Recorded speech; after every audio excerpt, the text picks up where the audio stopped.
Coming up on today's show, I'm going to be breaking down the latest trade rumors around the New Orleans Saints.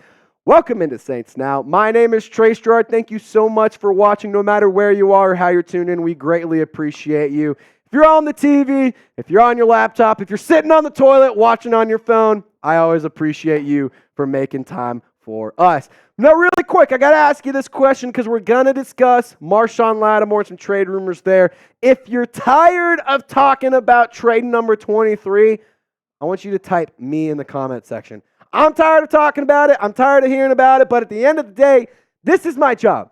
If there's buzz, if there's rumors, if there's chatter around a player, I have to break it down. I got to talk about it, and I got to hop on the mic and share my thoughts. So don't shoot the messenger here. I'm just doing my job, and it's the middle of July, so trying to have some fun with the content. Now, before we get to Marshon Lattimore, because I know it's probably why you clicked on the video, let's talk about Haason Reddick, because I think that the Saints could go and add an edge rusher and a pass rusher like Haason Reddick, considering the fact that their pass rush last year was really, really bad. They were tied for 28th in sack production with only 34 total sacks. So could a trade be coming again?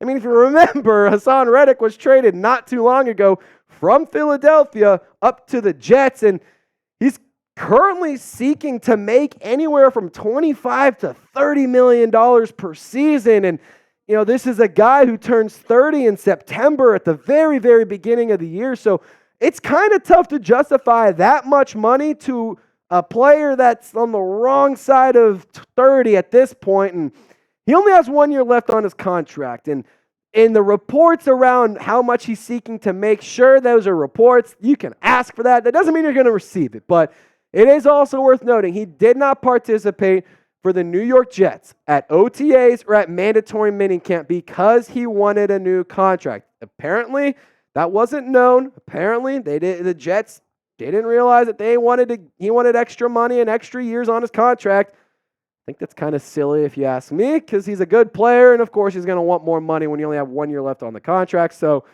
you know, I think it's something that's interesting to think about. Now, I will say, let's hop in the time machine. Let's hop in the time machine, producer Colin. Here's the trade that happened for Haason Reddick not too long ago. So it was a 2026 third-round pick that can actually become a second-round pick depending on how he plays and if he plays and all that kind of stuff. Now, the Jets, they just got the player in return. So it is worth noting that the Jets made a considerable investment to get Haason Reddick.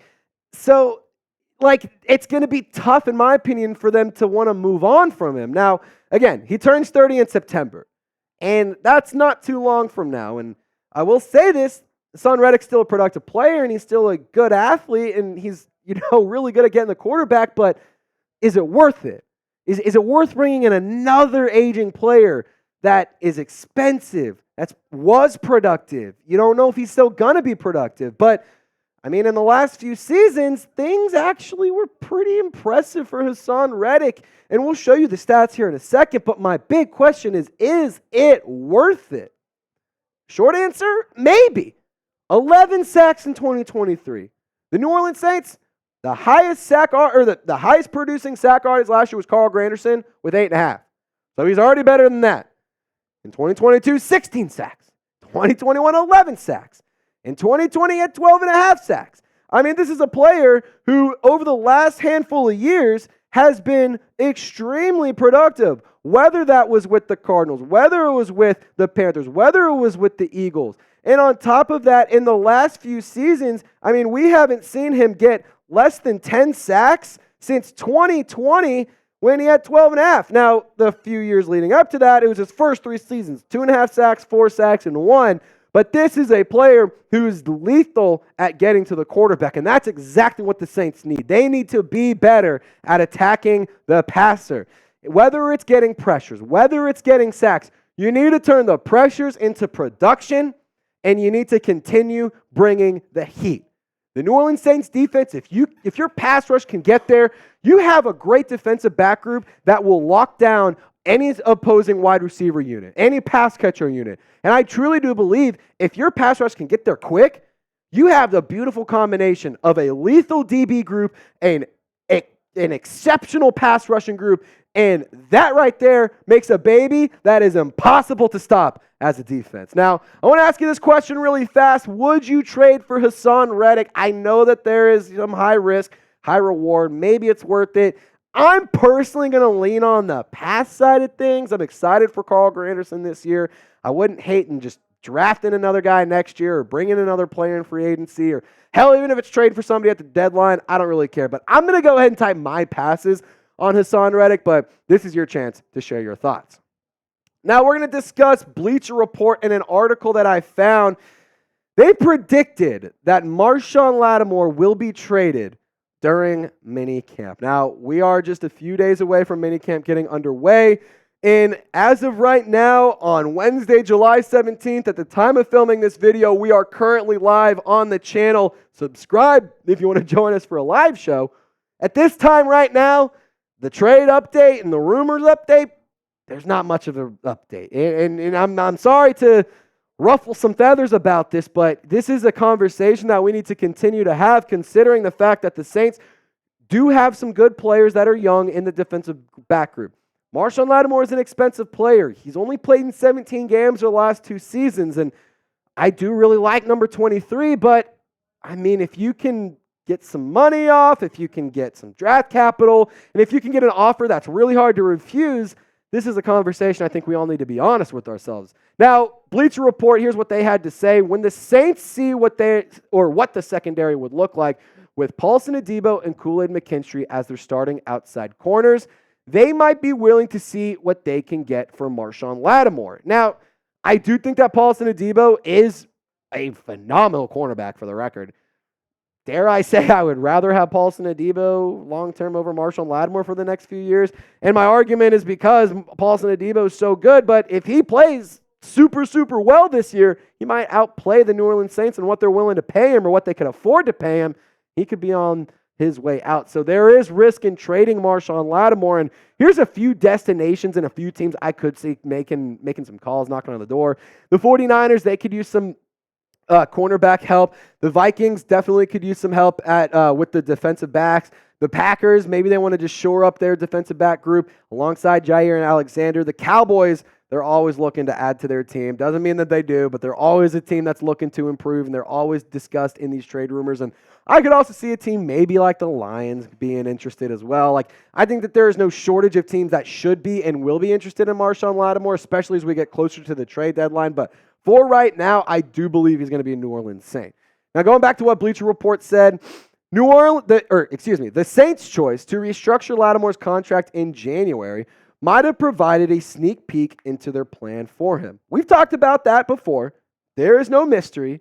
They changed his contract, or they redid his contract. That way they would be able to potentially make a trade a little bit easier, but everything has been good. We're going to talk about that in a second. Continuing from Bleacher Report, rather than convert his salary into a traditional bonus that would have spread out the money, they gave him an option bonus that won't officially kick in until the week before the regular season begins. That means that any team that trades for him before then would be on the hook for the bonus. That's an unusual detail that could signal the Saints have been thinking about a trade there for a while. Their selection of Kool-Aid McKinstry in round 2 of the 2024 draft deepens that speculation. And you could actually save a considerable amount of money if you were to trade Marshon Lattimore. In 2024, you'd save $10.65 million just like you would in 2025. And then in 2026, almost $7.25 and then in 2027, not as much, but $2.68 million. And that's a lot of money that you could free up for a team that needs more cap space, that needs to get cap compliant. And I'm not going to sit and say like, oh my God, blow it all up, trade. No, I genuinely think that this is a player that you could get a good return on, and it could free up some money. So maybe it makes some sense. Again, I'm in the camp and I'm in the boat of keep Lattimore, but you know, if we have to, and if there's a really, really good offer and there's a really good trade idea out there, you know, maybe this is something that we all talk about and we all agree maybe this was the right move. Now, I do think that Lattimore could be due for a bounce back season. Now, he's missed 17 games in the last 2 seasons. I mentioned that before.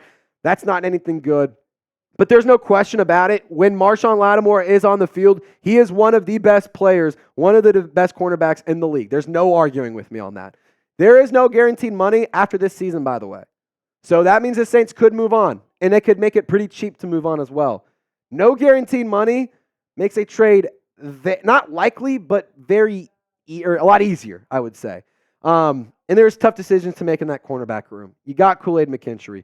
Do you bring back Paulson Adebo? What do you do with Alontae Taylor? Who's the starting slot? Who's going to be the outside guy? Is Marshon Lattimore a healthy enough player to keep long-term? Like, these are all questions that we have to figure out the answer to, and I'm not necessarily sure we will have answers in the next couple of days, the next couple of weeks. I think that this trade, if it does go down, won't happen until closer to the trade deadline. Now, here's my take on this. I do not want to trade Lattimore. If I haven't made it very, very clear yet, I do not want to trade Marshon Lattimore. But he does have to beat out Paulson Adebo to return in 2025, in my opinion. If Paulson Adebo plays really, really well, and the Saints are able to somehow afford him and afford his contract, you keep Paulson Adebo. And if it's between Adebo and between Marshon Lattimore, one of these guys is really, really good, and we've seen him play at a high level, and in the past couple seasons, he's been injured, and we haven't seen him as much. And the other, he's been playing lights-out football. He's quickly climbing the cornerback rankings, and he has been really, really good in terms of filling in for the former. Now, it's time to pick a cornerback. Which one would you keep? Type their jersey number down below. Marshon Lattimore, give me a 23. Paulson Adebo, give me a 29. This is a tough one. I'm not even sure which one I would do. So if you don't know, I don't blame you. But I want you to share your thoughts once you get down in the comment section right now. Y'all stay golden. We'll see you next time.